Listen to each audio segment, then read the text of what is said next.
Estamos começando o programa Nosso Direito, que tem a proposta de discutir temas jurídicos de interesse de toda a sociedade. O programa Nosso Direito é produzido pelo Departamento de Ciências Jurídicas, o curso de Direito aqui da Uniara, em parceria com a TV Uniara. Nós estamos recebendo no programa de hoje a honrosa presença de um ilustre professor desta casa, que é o professor Edivaldo Ravena de Picasso. O professor Edivaldo é titular da cadeira de Direito Administrativo e também delegado de trânsito aqui na cidade de Araraquara. Nós vamos conversar com o professor Edivaldo sobre as leis de trânsito, especialmente essa última legislação que está aí em discussão na ordem do dia, essa questão da venda de bebida alcoólica nos estabelecimentos que ficam próximo das rodovias. Professor Edivaldo, muito obrigado pela presença do senhor aqui no programa Nosso Direito.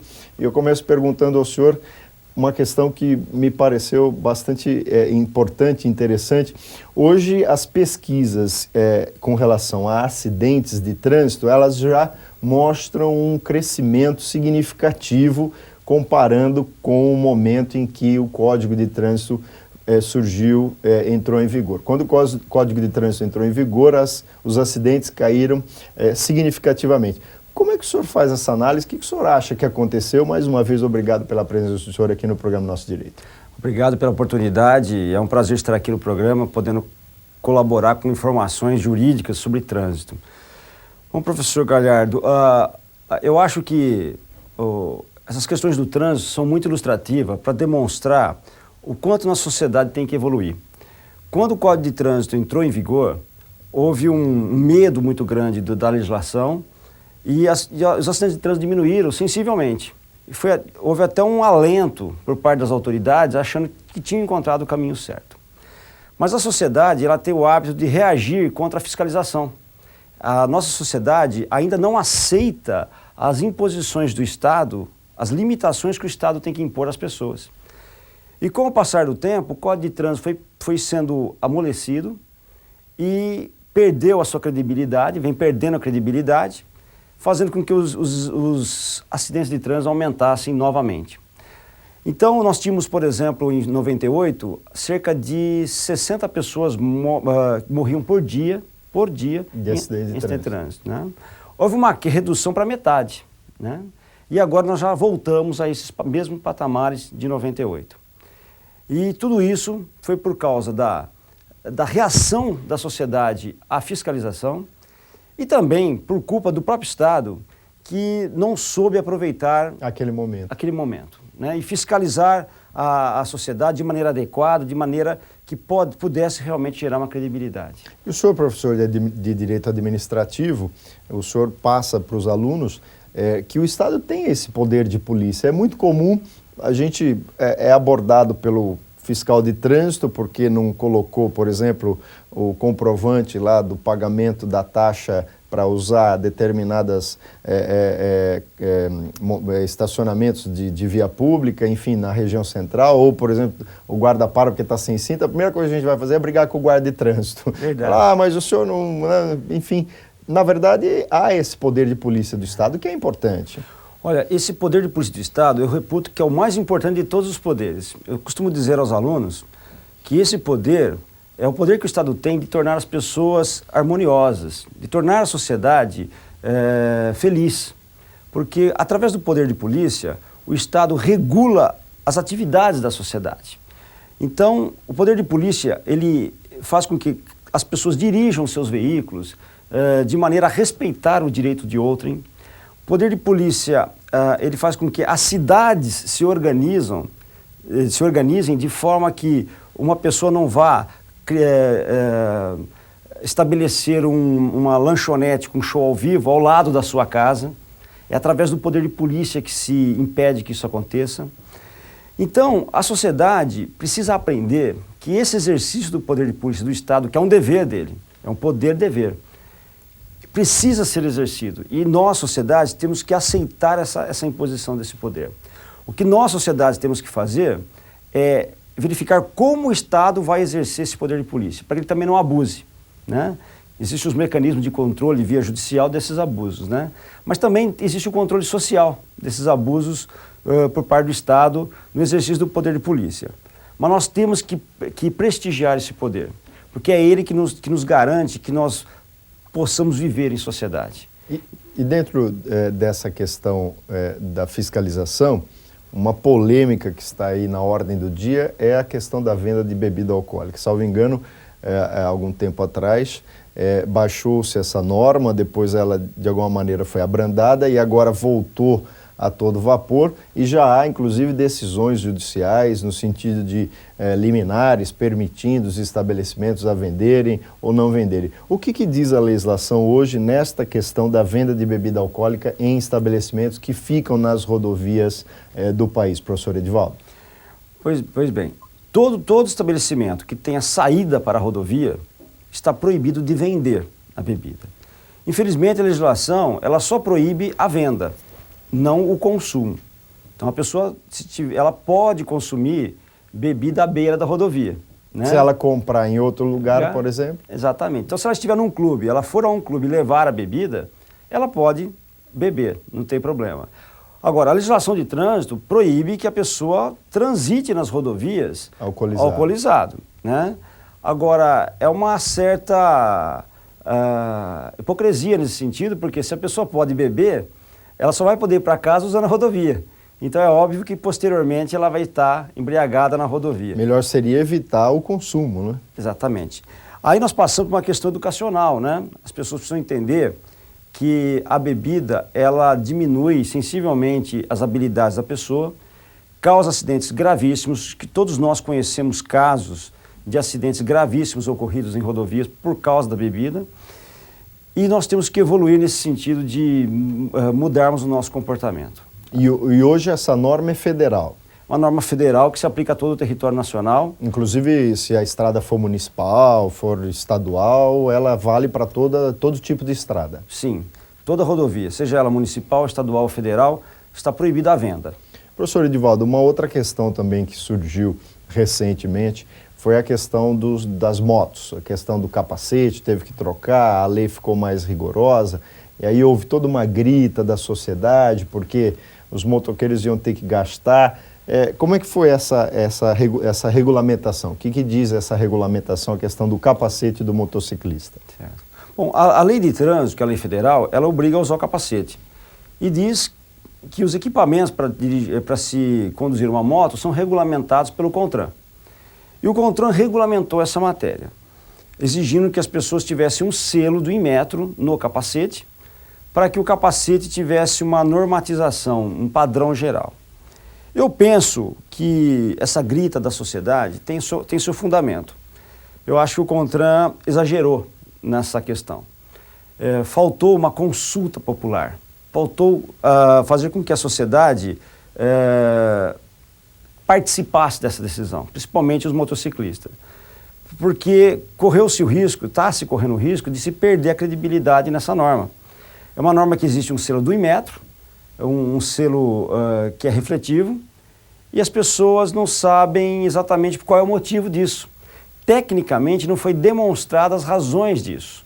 O que isso vai poder contribuir para diminuir os acidentes de trânsito com os motociclistas. Então essa falta de convencimento da população fez com que houvesse essa reação. Por isso penso que antes de se fazer uma norma jurídica... Tinha que se passar a ideia de que é necessário. Passar a ideia, criar a ideia, jogar o balão de ensaio e sentir a sociedade. Acho que nesse ponto o CONTRAN deixou a desejar. Bem, nós vamos fazer um rápido intervalo e voltaremos daqui a pouco com a segunda parte do programa Nosso Direito.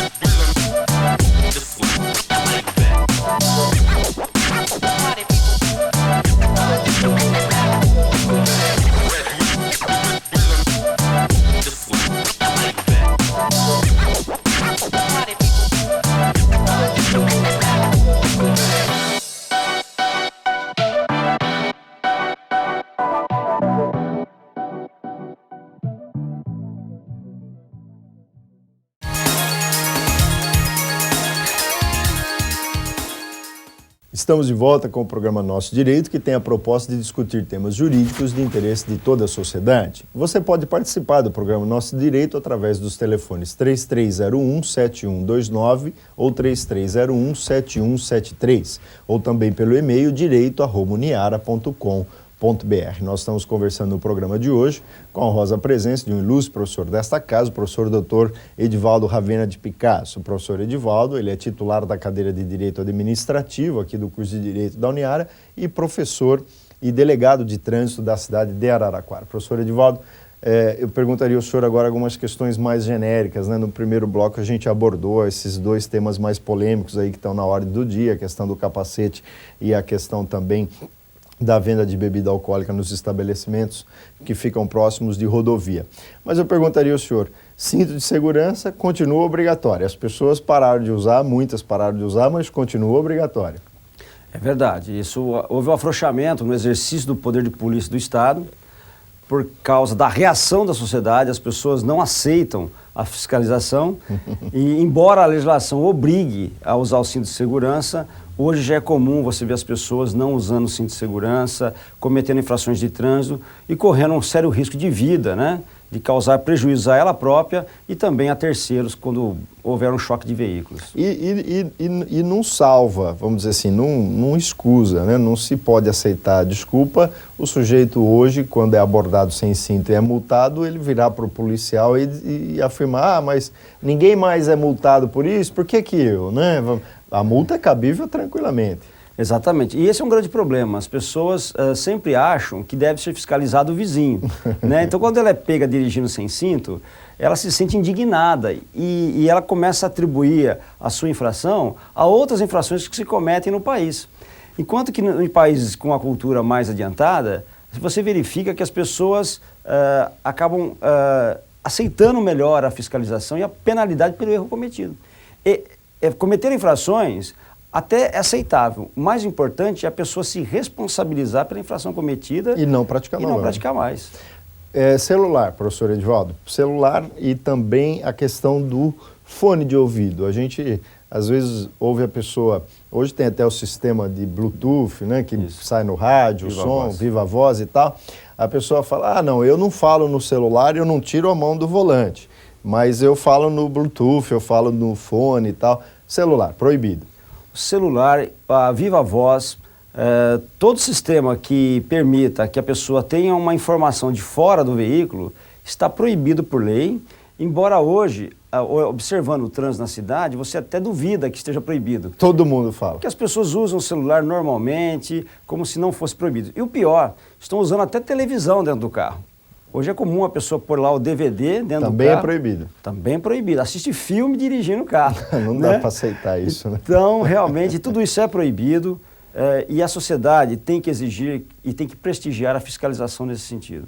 Até porque é segurança da própria sociedade. Às vezes a pessoa está usando o celular, mas às vezes pode ser o outro que vai lhe causar um acidente. Vai bater no seu carro em que está seu filho, sua família, e poderá ter toda ela comprometida. Quer dizer, a pessoa tem que estar atenta. De repente, ela no celular ou falando no viva voz, ela vai estar atenta à conversa e não ao trânsito. Exatamente. E é até possível receber uma notícia até desagradável. Imagina, ligava, olha, morreu um parente. O sujeito pode perder até ali a noção de trânsito e provocar um acidente. Aí não é só uma morte do parente, é mais uma de alguém que estivesse dentro desse veículo. Eu perguntaria também ao senhor a questão desse estacionamento com o bilhete azul, aí, a faixa azul. Uhum. Isso é legal. As pessoas às vezes também reclamam, falam, isso é arrecadatório, é um absurdo, mas isso é legal. É legal. O município, através de concessão, né, ele pode transferir, delegar a terceiros a rotatividade nos estacionamentos das vias públicas, né? Ou seja, o município pode entregar um bem público, que é uma via pública, para que terceiros possam estar administrando os estacionamentos. Então tem várias polêmicas em torno desse assunto, né? Se a empresa concessionária teria a obrigação de indenizar o veículo caso fosse furtado. Afinal de contas, você está pagando, né? Exato. Você está pagando para estacionar. Existem algumas decisões no Sul, né? Condenando a concessionária ao pagamento do veículo furtado. que tenha sido furtado na sua área de fiscalização. Mas isso é também muito polêmico, né? A verdade é que a concessionária não garante a propriedade do veículo, mas sim o local de estacionamento. Ela cobra para você parar ali, mas não para ela fiscalizar se o veículo vai ficar em ordem ou não, exatamente, se vai ser furtado ou não. Exatamente, mesmo porque se fosse para cobrar por isso, com certeza o preço seria muito maior. Né? Aí sim ela poderia ter uma estrutura para guardar realmente o carro.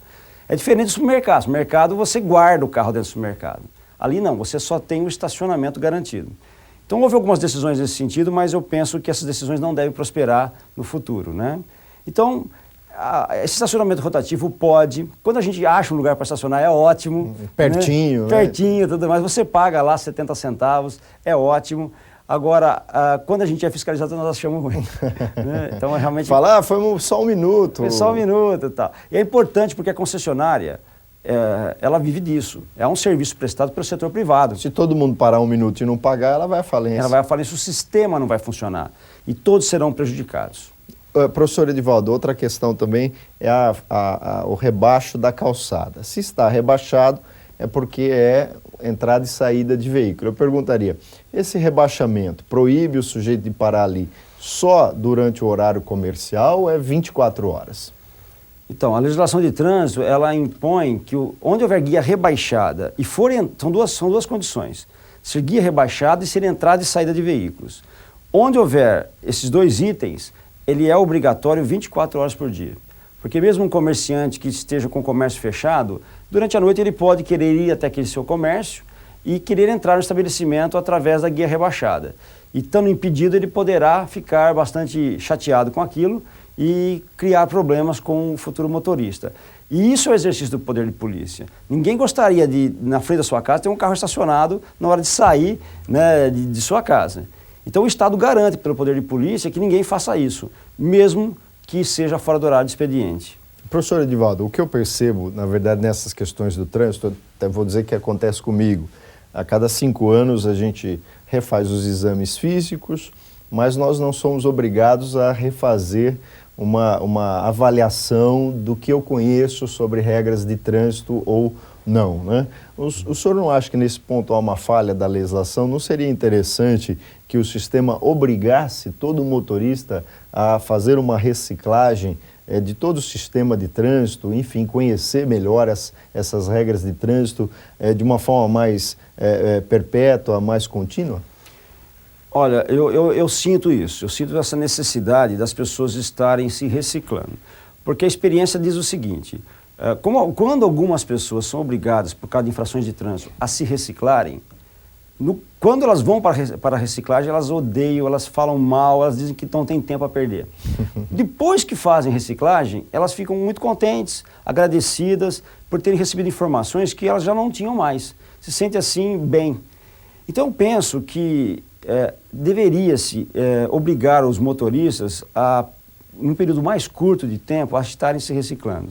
E hoje, através da internet, dos mecanismos de internet eletrônicos, é possível se fazer isso.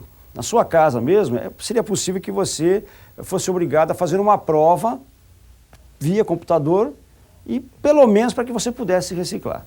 Né? Eu acho que isso seria viável, é uma ideia que deve ser implantada. Investir na educação. Investir na educação. E as universidades, TVs como esta, têm um papel fundamental nesse sentido. Sem dúvida. Bom, o nosso programa chega ao final, mas eu gostaria de agradecer imensamente ao professor Edivaldo Ravena de Picasso, que é titular da cadeira de Direito Administrativo aqui do curso de Direito da Uniara e delegado de Trânsito na cidade de Araraquara. Professor Edivaldo, lhe devolvo a palavra para suas considerações finais. Eu agradeço e parabenizo a TV pela possibilidade de estar passando essas informações que são muito úteis à sociedade, aos alunos de Direito, que vão estudar Direito Administrativo e vão sentir a importância deste tema. Muito obrigado, professor Edivaldo, e agradecemos a você, telespectador, convidando a todos para mais um programa Nosso Direito na próxima semana.